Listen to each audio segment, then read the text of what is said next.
একের বেশি সে বিয়ে করতে পারবে না, এইটা তাদের দাবি। আল্লাহ তাআলা বলেন সূরাতুন নিসা, সূরাতুন নিসা আল্লাহ তাআলা বলতেছে, এই যে সূরাতুন নিসা 2 নম্বর আয়াত। কত নম্বর আয়াত? 2 নম্বর আয়াত। ওয়া ইন খিফতুম আল্লা তুকসিতু ফিল ইয়াতামা আনকিহু মা তাবা লাকুম মিনান নিসাই মাথনা ওয়া সুলাসা ওয়া রুবা'a ইয়াজিদু ফিল খালqi মা ইয়াশা ফা ইন খিফতুম আল্লা তা'দিলু ফাওয়াহিদাতান আও মা মালাকাত আইমানুকুম যালিকা আদনা আল্লা তা'উলুন। এটা হচ্ছে সূরাতুন নিসা 2 নম্বর আয়াত। 4 নম্বর পারা আপনার 16 নম্বর পৃষ্ঠা। কত নম্বর পৃষ্ঠা? 16 নম্বর পৃষ্ঠার মাঝখানের আয়াত।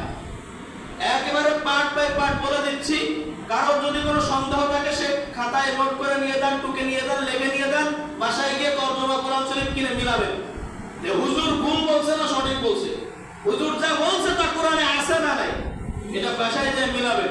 খবরদার কেউ ভুল বোঝার চেষ্টা করবেন না। তাহলে সূরাতুন নিসা কত নম্বর আয়াত মুখস্থ করেন? 2 নম্বর আয়াত, 4 নম্বর পারা 16 নম্বর পৃষ্ঠা মাঝে, 4 নম্বর পারা 16 নম্বর পৃষ্ঠার মাঝে আয়াত। আল্লাহ তাআলা বলেন ওয়া ইন খিফতুম আল্লা তুকসিতু ফিল ইয়াতামা ফানকিহু মা তাবা লাকুম মিনান নিসাই মাসনা। মূলত আলোচনা হলো ফানকিহু মা তাবা লাকুম মিনান নিসাই মাসনা ওয়া সুলাসা ওয়া রুবা'a। আল্লাহ তাআলা বলেন তোমরা একটা বিবাহ করেছো, একটা বিবাহ করার পরে একজন স্ত্রী একজন স্বামীর অধিকার পরিপূর্ণরূপে আদায় করতে ব্যর্থ। যাদের স্ত্রী আছে তারা জানে একজন স্ত্রী একজন স্বামীর অধিকার পরিপূর্ণরূপে আদায় করতে পারে কিনা। তবে দুর্বল পুরুষ যারা তাদের ক্ষেত্রে ভিন্ন, তাদের ক্ষেত্রে কি ভিন্ন। সবাই কি দুর্বল পুরুষ? সবল পুরুষ আছে না? কথা বলেন। আল্লাহ তাআলা বলতেছেন তাহলে তোমাদের জন্য একটা বিবাহ করা, একটা বিবাহ করার পরে যদি সেই স্ত্রী দ্বারা তোমার পরিপূর্ণ চাহিদা পূরণ না হয় তাহলে তুমি দ্বিতীয় বিবাহ করতে পারো। দ্বিতীয় বিবাহ করার অনুমতি আমি আল্লাহ পাক রব্বুল আলামিন দিয়েছি। যেখানে আল্লাহ পাক রব্বুল আলামিন বান্দাকে দ্বিতীয় বিবাহ করার অনুমোদন দিয়েছেন, সেখানে এই কুলাঙ্গার নারীবাদীরা দ্বিতীয় বিবাহকে রোধ করতে চায়। তার মানে দ্বিতীয় বিবাহ রোধ করো, দ্বিতীয় বিবাহ বন্ধ করো, তার মানে পুরুষকে তুমি গুনাহ কাজের দিকে ঠেলে দাও, পুরুষকে গুনাহ কাজের দিকে ঠেলে দাও। আজকে সমাজের পরক্রিয়া সমাজের রন্ধ্রে রন্ধ্রে ঢুকে গেছে, আছে না নাই? এই পরক্রিয়া থাকতো না যদি পুরুষ যদি একাধিক বিবাহ করতো, তাহলে পরক্রিয়া থাকতো না। বিবাহ করে হালাল সম্পর্ক করবেন, মানুষ সমালোচনার ছায়া তুলে ফেলবে। আপনি গোপনে পরক্রিয়া করে অবৈধ সম্পর্ক করে আপনি অবৈধ কাজ করে বেড়াবেন, দুনিয়ার কেউ জানবে না, আপনার বিরুদ্ধে কেউ সমালোচনা করবে না। কিন্তু আল্লাহ তাআলা যেটাকে বৈধ করেছেন সেটা নিয়ে মানুষের এলার্জি, সেটা নিয়ে মানুষ সমালোচনা করে। কথা বলেন, একাধিক বিবাহ করলে তাকে নিয়ে মানুষ সমালোচনা করে না। দেখছো কত খারাপ বউ একটা থাকতে পারে আর একটা বিয়ে করে, কথা পায় না? কিন্তু একটা বউ থাকতে আর একটা বউ বিয়ে করার অধিকার কে দিয়েছেন? আল্লাহ তাআলা দিয়েছেন। তাহলে মাসনা, মাসনা মানে 2 বউ। কয় বউ? 2 বউ। আর সুলাসা মানে 3 বউ। দ্বিতীয় বউটাও যদি না হয় তাহলে তৃতীয় আরেকটা করো। এরপরে 3 নাম্বার যাওয়ার পরে এরপরে সুলাসা, 4 নাম্বার হলো রুবা'a, 4র্থ নাম্বার পর্যন্ত আল্লাহ তাআলা ইসলাম শরীয়তে একটা পুরুষকে 4জন স্ত্রী রাখার বৈধতা দিয়েছে। এখন এই নারীবাদীরা এরা বলতেছে যে না, একের অধিক বিয়ে করতে পারবে না। তাহলে এটা কোরআন সুন্নাহর সাথে সাংঘর্ষিক কিনা? কথা বলেন, কোরআনের সাথে সাংঘর্ষিক কিনা? কোরআনের সাথে সাংঘর্ষিক কোন কমিশন বাংলার জমিনে বাস্তবায়ন হতে দিব না ইনশাআল্লাহ। এর জন্য জীবন দেওয়ার আগে জীবন দেবো, রক্ত দেওয়ার আগে রক্ত দেবো, তবু কোরআন সুন্নাহ বিরোধী কোন কমিশন বাংলার জমিনে বাস্তবায়ন হবে না ইনশাআল্লাহ। আপনারা হয়তো মনে করতেছেন হুজুর মেম্বারের পরে বসে কথা বলায় বহুত কিছু বলা যায়, কিন্তু ময়দানে যেয়ে করা অনেক কঠিন।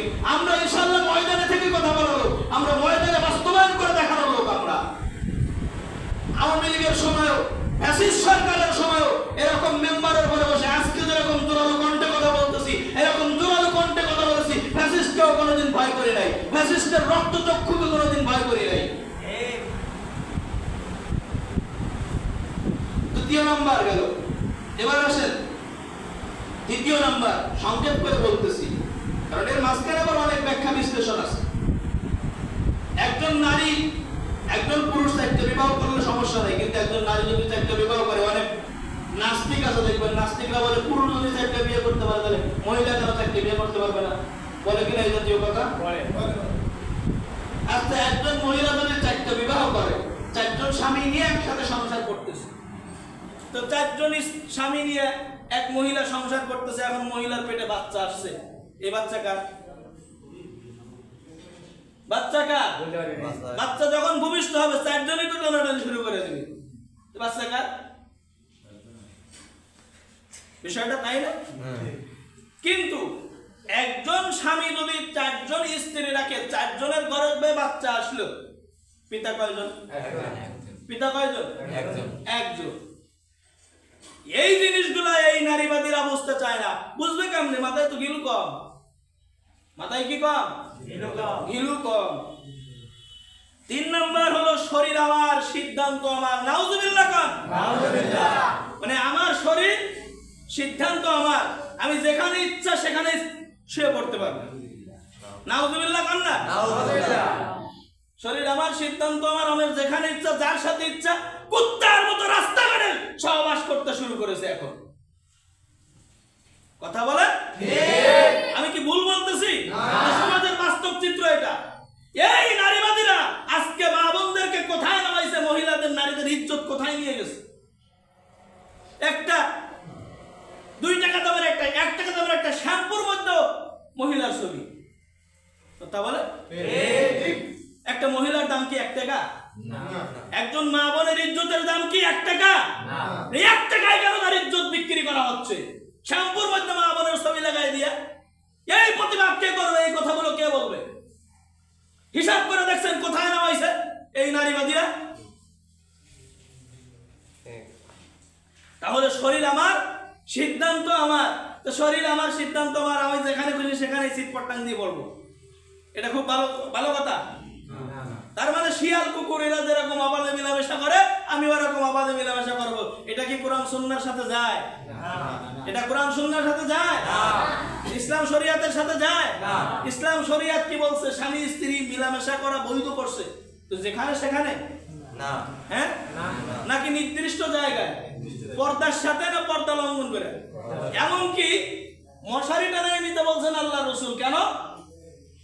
যে ঘরের ভিতরে ফেরেশতারা থাকে, তো ফেরেশতারাও তো লজ্জা পাইতে পারে। ফেরেশতারা লজ্জা পায়, আল্লাহ রাসূল বলেন ফেরেশতারা লজ্জা পায়, আর সেখানে নারীদেরকে রাস্তাঘাটে উলঙ্গ করে ছেড়ে দিয়েছে। তাহলে এটাও কোরআন সুন্নাহর সাথে কি সাংঘর্ষিক? আমি রেফারেন্স দিতে পারতেছি না, যেহেতু কারেন্ট চলে গেছে, আমার কষ্ট হচ্ছে। এটারও রেফারেন্স আছে, এটাও এই সূরা নিসার মধ্যে রেফারেন্স আছে। 4 নাম্বার গেল। 4 নাম্বার, কয় নাম্বার? 4 নাম্বার। 4 নাম্বার হলো নারীদের অসুস্থ হওয়া কুসংস্কার। আমার মায়েরা, আমার বোনেরা প্রত্যেক মাসে মাসে যে অসুস্থতা হয়, প্রত্যেক মাসে মাসে তাদের যে একটা ছুটি আছে, এটাকে তারা বলতেছে কুসংস্কার। অর্থাৎ ইসলাম শরিয়াতের বিধান হইল এই সময়ের মধ্যে তারা স্বামী স্ত্রী মেলামেশা করতে পারবে না, আল্লাহ তাআলা এটাকে হারাম করে দিয়েছেন। তারা বলতেছে এটা কুসংস্কার, এই সময়ের মধ্যেও চালান যাবে। নাউজুবিল্লাহ। যেটাকে আল্লাহ তাআলা হারাম করে দিয়েছেন, তারা বলতেছে যে না, এটা কুসংস্কার, এর মধ্যেও চালাইতে হবে মেশিন। বুঝছেন? আল্লাহ তাআলা বলেন ইয়াসআলুনাকা আনিল মাহিদ কুল হুয়া আযা ফা'তাযিলুন নিসাউ বিল মাহিদ। আল্লাহ তাআলা বলেন, হে দুনিয়ার পুরুষেরা তোমরা শুনে নাও, হে দুনিয়ার পুরুষেরা তোমরা শুনে নাও, ঋতুবর্তী নারীর সাথে, ঋতুবর্তী মহিলার সাথে তোমরা সঙ্গম করবে না, ঋতুবর্তী মহিলার সাথে তোমরা মিলিত হবে না। যদি মিলিত হও তাহলে তোমাদের শারীরিকভাবে ক্ষতি হবে। শারীরিকভাবে কি হবে? ক্ষতি হবে। ক্ষতি হবে। তাহলে আল্লাহ তাআলা যেটাকে নিষেধ করেছেন সেটাকে আমি বৈধতা দেওয়ার কে? এই বৈধতা দেওয়ার এখতিয়ার কে আমাকে কে দিয়েছে? আছে? এখতিয়ার আছে না। এই নারীবাদীরা উঠে পড়ে লাগছে এটা বৈধতা দিতে হবে। এরপরে আরো জঘন্য কথা সামনে আসতেছে। তাহলে আজকে কয়েকটা, প্রথম নাম্বার পয়েন্ট হলো সম্পত্তিতে সমান অধিকার, দ্বিতীয় নাম্বার পয়েন্ট হলো বহু বিবাহ রোধ, 3 নাম্বার পয়েন্ট হলো শরীর আমার, সিদ্ধান্ত আমার, 4 নাম্বার পয়েন্ট হলো নারীদের অসুস্থ হওয়া, এটা কি কুসংস্কার। এরপরে আসেন 5 নাম্বার পয়েন্ট।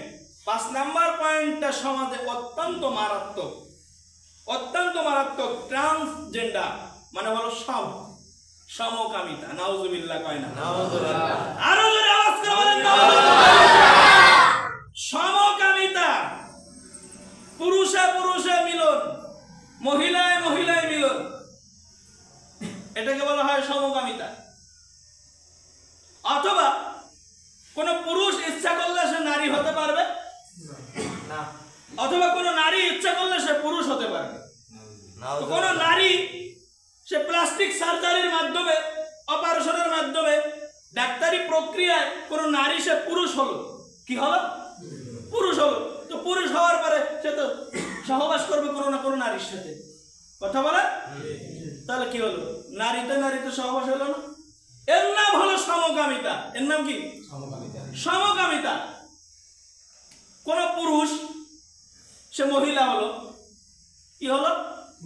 মহিলা হলো। তো কোন পুরুষ মহিলা হওয়ার পরে সেই পুরুষ তো সহবাস করবে কোনো না কোনো পুরুষের সাথে, তাহলে পুরুষে পুরুষে হইল কিনা? এর নাম হলো সমকামিতা। আর এই সমকামিতার কারণে আল্লাহ পাক রব্বুল আলামিন একটা জাতির উপরে গজব নাযিল করেছিল। আমাদের প্রত্যেকের জানা আছে, বলেন তো সেই জাতির নাম কি? বলেন। কওমে লূত। লূত আলাইহিস সালাতু ওয়াস সালামের জাতির উপরে আল্লাহ তাআলা গজব নাযিল করেছিল। আজকে যদি বাংলার জমিনে এইটাকে যদি তোমরা বৈধতা দিয়ে, এই আইন যদি তোমরা পাস করে বাংলার মুসলমানদেরকে যদি তোমরা এই কাজের মধ্যে বাধ্য করো, বাংলার মুসলমানদের উপরে গজব নামতে দেরি হবে না?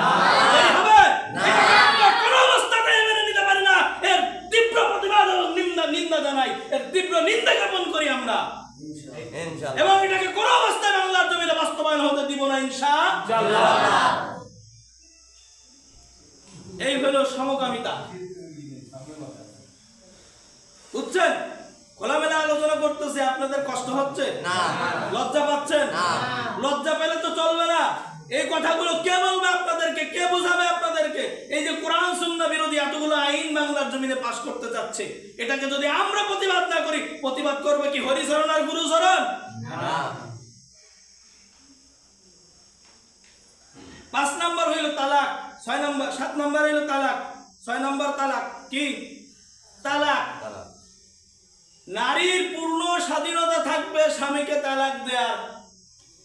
নারী ইচ্ছা করলে যে কোনো সময় স্বামীকে তালাক দিয়ে চলে যেতে পারবে। এটা কি কোরআনের সাথে সাংঘর্ষিক না? এটাও কোরআনের সাথে সাংঘর্ষিক। কুরআনুল কারীমে আল্লাহ তাআলা সূরা তালাক নামে একটা সূরা নাযিল করেছে। তালাক জিনিসটা অত সহজ না, অত সস্তা না। যদি এত সহজ মানে সস্তা পান্তাবাদ হইতো, তাহলে এর নামে আল্লাহ তাআলা সূরা নাযিল করতেন না।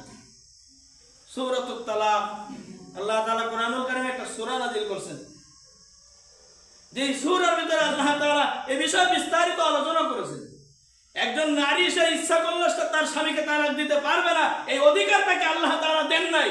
ইসলাম থেকে এই অধিকার দেন নাই। এখন আমাদের দেশের কিছু নারীবাদীরা লেগে গেছে যে ও ইচ্ছা মতো যায় ওর স্বামীর তালাক দিয়ে এসে ওর যা খুশি তাই করবেন, বুঝলেন না?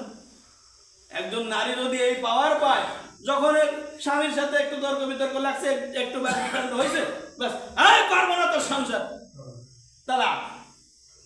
আছে না? এগুলো তো সমাজে এমনিই চলতেছে, অটোমেটিকলি শুরু হয়ে গেছে সমাজের ভিতরে। সমাজের ভিতরে নারী নির্যাতনের বিচার আছে, পুরুষ নির্যাতনের বিচার নাই। কথা বলেন? পুরুষদেরকে যে পরিমাণ নির্যাতিত করা হচ্ছে, এই নির্যাতনের বিচার হচ্ছে না, এই নির্যাতন দেখার মানুষ নাই এই সমাজে। আমি বললে আপনারা মনে করতে পারেন নদীর মনে হয় ভুল বলতেছে। আপনি সমাজের মধ্যে চোখ বুলায় দেখেন, সোশ্যাল মিডিয়াতে আমরা মাঝে মধ্যে দুই একটা দেখি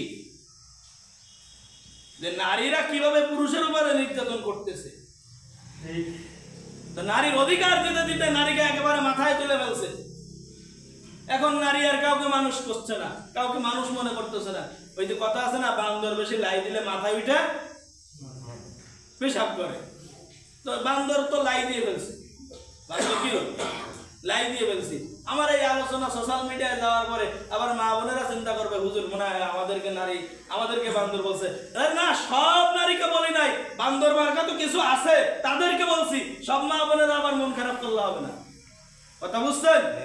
আপনারাও হয়তো অনেকে বলতে পারেন যে আমার ঘরের মহিলা তো এত খারাপ না, তাহলে হুজুর তো বলছে, তাহলে কি হুজুর আমার ঘরের মহিলাকেও বলো? না ভাই, যেগুলো বান্দর মার্কা আছে সেইগুলো আমরা বলছি।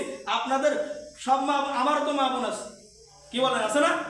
তা আমার মা কি, আমার মা বোন আমি এই ধরনের কথা বলতে পারি না? এই জন্য জিনিসটা বুঝতে হবে। তাহলে তালাক দেওয়ার স্বাধীনতা ইসলামে নারীদেরকে দেয়া হয় নাই। পুরুষ নারীকে তালাক দিবে, কিন্তু কোন নারী কোন পুরুষকে তালাক দিতে পারবে না। এরপরে 7 নম্বর হলো দত্তক শিশুকে গর্ভজাত শিশুর মতন অধিকার দেয়া। দত্তক শিশু, দত্তক বুঝেন তো? বুঝেন না? পালিত। তো পালিত শিশু, আমি একটা বাচ্চাকে লালন পালন করছি, এই লালন পালন করে এই বাচ্চাকে আমি যতটুকু ভরণ পোষণ দিছি এতটুকু দিলে হবে না। এটাকে একেবারে আমার গর্ভজাত বাচ্চাকে আমি যেরকম ভরণ পোষণ দিচ্ছি তাকেও সেই সমপরিমাণ ভরণ পোষণ দিতে হবে। আচ্ছা, যেই লোকেরা বাচ্চা দত্তক নিয়ে বাচ্চাকে লালন পালন করেন, আচ্ছা এই বাচ্চার প্রতি মায়া, দরদ, স্নেহ, মমতা, ভালোবাসা কম থাকলে কি আর বাচ্চা দত্তক নেয় নাকি? বলেন। এখন এখানে অধিকার বন্টন করতে গিয়া এই বাচ্চার প্রতি যেই দরদ, যেই মায়া, যেই মহাব্বত